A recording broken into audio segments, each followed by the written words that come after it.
people, this is Funko Man with news on Japan and anime games.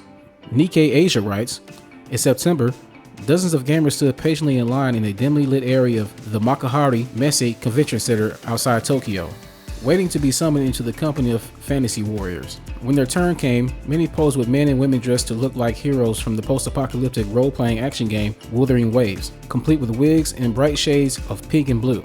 Other visitors to the Tokyo Game Show snapped photos outside the hall with the life-size sculpture of the demonic and armed lance-bearing fighter astride a red motorcycle with flaming tires in front of a large Wuthering Waves poster. While the imagery would feel familiar to fans of Japanese manga, anime, and games, and the bulk of the showgoers were Japanese, Wuthering Waves is not a Japanese creation.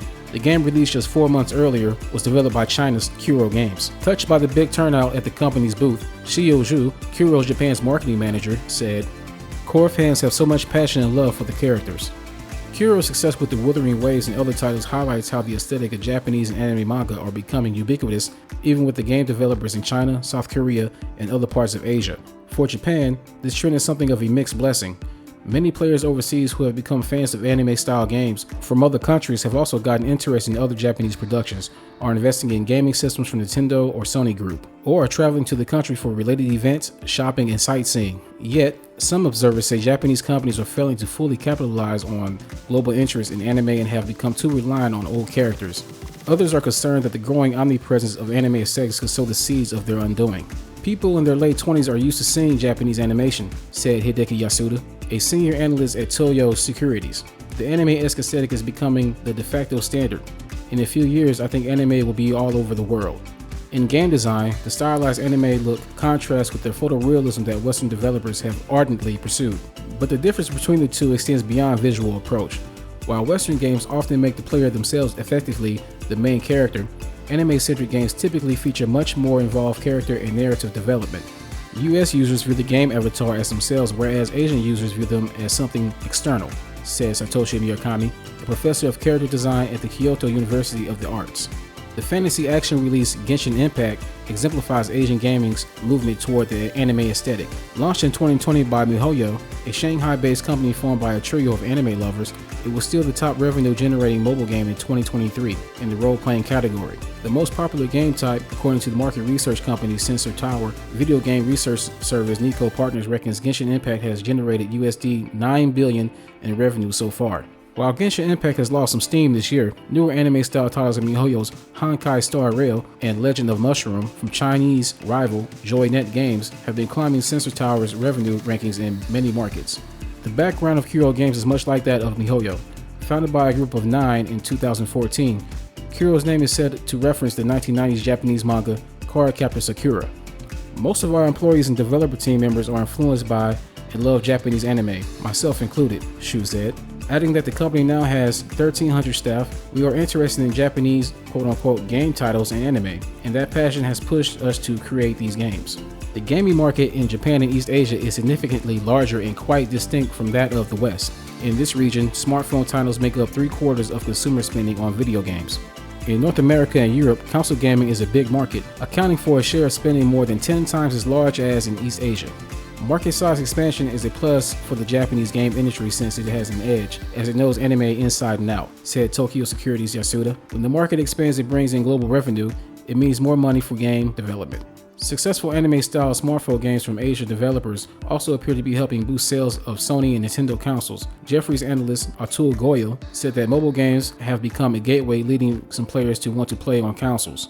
Both Sony and Nintendo are leveraging anime aesthetics across their other content offerings and beyond. For Nintendo, this has included capitalizing on interest in animated characters from the games for big-budget film productions like 2023's The Super Mario Bros. Movie, and for a new area at the Universal Studios Japan theme park in Osaka. This month, Nintendo opened its own museum near Kyoto, ahead of the company introduction of a new flagship console model. It launched a high-tech alarm clock this month that incorporates music, sounds, and scenes from its games. Sony has also been putting more emphasis on anime-related offerings, as highlighted by USD 1.18 billion purchase of anime streaming service Crunchyroll in 2021 and its increased investment in anime-related music. In May, Sony announced it was considering opening a training academy to nurture anime creators in global markets.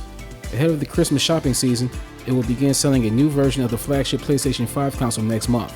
Content such as games, anime, music, and manga are a major asset that Japan prides itself on. Masana Izawa, Deputy Director General in the Commerce and the Service Industry Policy Group of Japan's Ministry of Economy, Trade and Industry, said at the opening ceremony of the Tokyo Game Show, "We recognize that the game industry is a core Japanese industry."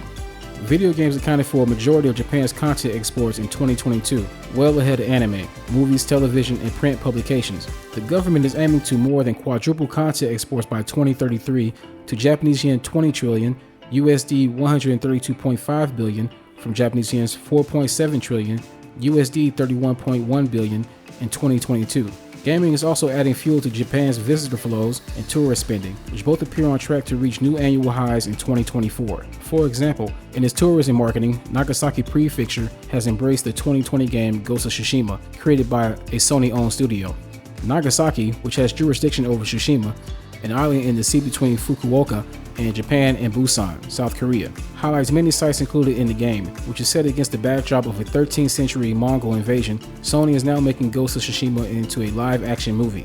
Meanwhile, thanks in part to its Super Nintendo World area, which opened in 2021, Universal Studios Japan was the most visited amusement park outside of the US last year. According to the California-based Theme Entertainment Association, Super Nintendo World is due to open a new section theme around the Donkey Kong video game character by year end.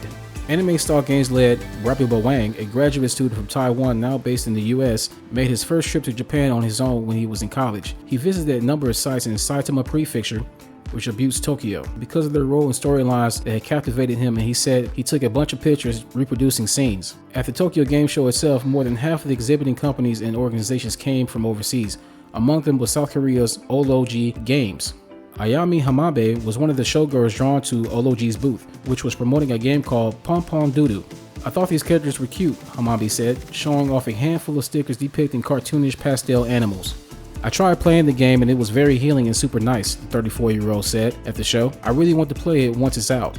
Global interest in anime and manga has particularly surged since the COVID-19 pandemic, driven in part by video streaming services like Netflix, which is featuring a live-action adaptation of the Japanese manga One Piece. Indeed, at this year's New York Comic-Con trade fair, anime-related content far overshadowed superhero offerings linked to Marvel Entertainment and DC Comics, which previously dominated the event. According to attendee Roland Keltz, author of the book Japan America: How Japanese Pop Culture Has Invaded the US, and a lecturer at Waseda University in Tokyo, in his view, the biggest threat to anime's global reign is the Japanese companies are largely running on the fumes of characters created decades ago. The latest hit games from the country, including Nintendo's The Legend of Zelda: Echoes of Wisdom and Bandai Namco's Dragon Ball Sparking Zero, show the industry's dependence on franchises launched in the 1980s.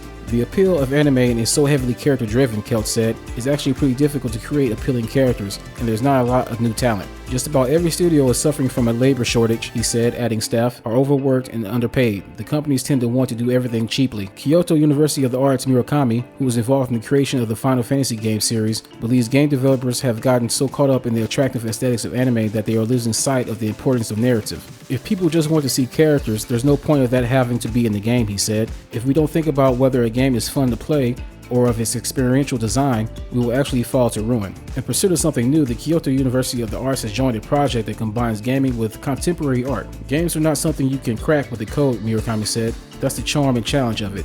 With Japan taking strides to capitalize on the popularity of anime games, the bottom could fall out due to creativity.